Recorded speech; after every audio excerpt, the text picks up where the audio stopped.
BJP ने आगामी लोकसभा चुनाव के लिए 195 उम्मीदवारों की अपनी पहली लिस्ट जारी कर दी है।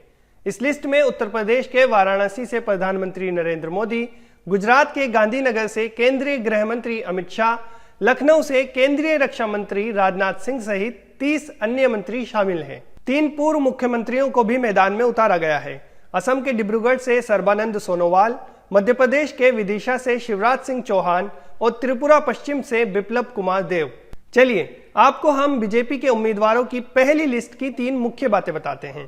पहली, 42 सांसदों को अपनी सीट से नहीं मिला टिकट। बीजेपी ने 2019 में संसद के लिए चुने गए उम्मीदवारों में से 42 को बदल दिया है। एक एक कर बताते हैं किन राज्यों में ऐसा हुआ है। सबसे बड़ी सरप्राइज दिल्ली में देखने को मिली है।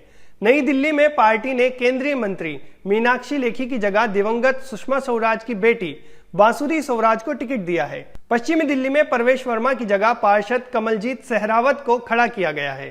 चांदनी चौक में पूर्व स्वास्थ्य मंत्री डॉक्टर हर्षवर्धन की जगह व्यापारियों के बीच एक प्रमुख नाम परवीन खंडेलवाल को लाया गया है।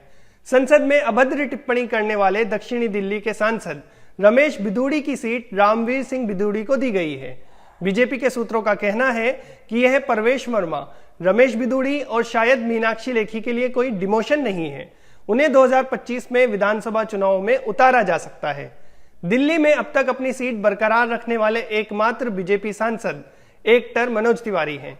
पूर्वी दिल्ली के सांसद गौतम गंभीर पहले ही चुनावी राजनीति से अपने आप को बाहर कर चुके हैं। अब आते हैं असम पर। असम में बीजेपी ने अपने 5 सांसदों को उनकी सीट से टिकट नहीं दिया है। पूर्व सीएम सर्बानंद सोनोवाल ने डिब्रूगढ़ में रामेश्वर तेली की जगह ली है। बीजेपी ने सिलचर, स्वायत्त जिला, गुवाहाटी और तेजपुर में अपने मौजूदा सांसदों को भी नए उम्मीदवारों से बदल दिया है। उम्मीदवारों में सबसे बड़ा बदलाव मध्य प्रदेश में हुआ है। 2019 में राज्य से बीजेपी के 28 सांसद पार्लियामेंट गए थे। पार्टी ने इनमें से 11 को बदल दिया है। सबसे प्रमुख बदलावों में विदिशा में पूर्व सीएम शिवराज सिंह चौहान और गुना में कांग्रेस से बीजेपी नेता बने ज्योतिरादित्य सिंधिया को शामिल किया जाना है।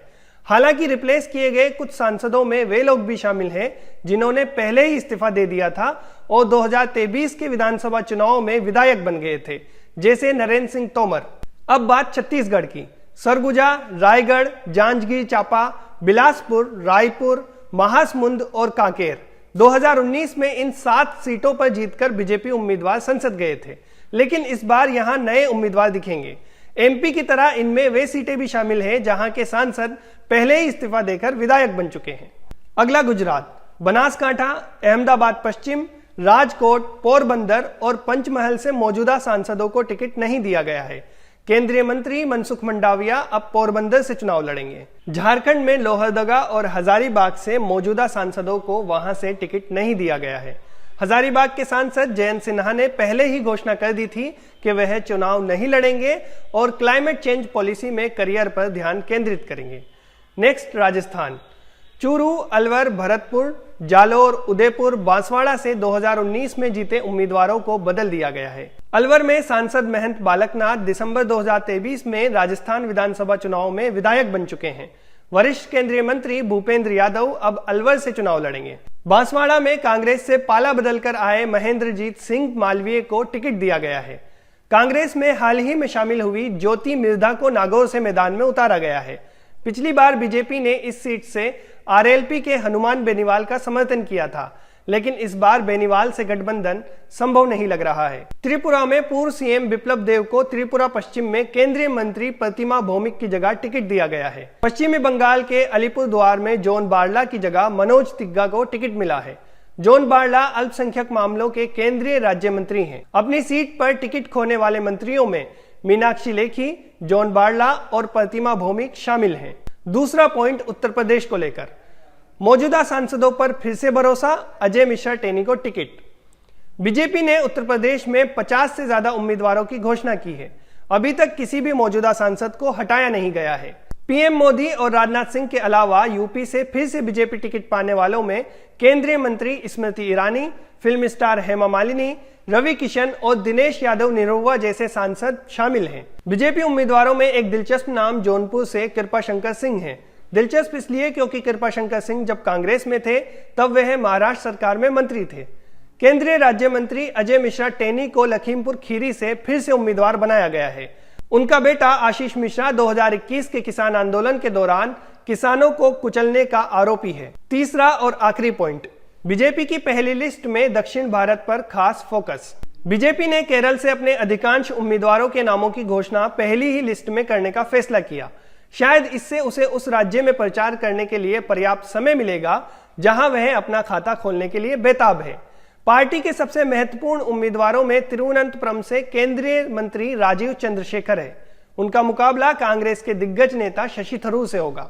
बीजेपी ने त्रिशूर से कांग्रेस के टीएन प्रतापन के खिलाफ एक्टर सुरेश गोपी को मैदान में उतारा है।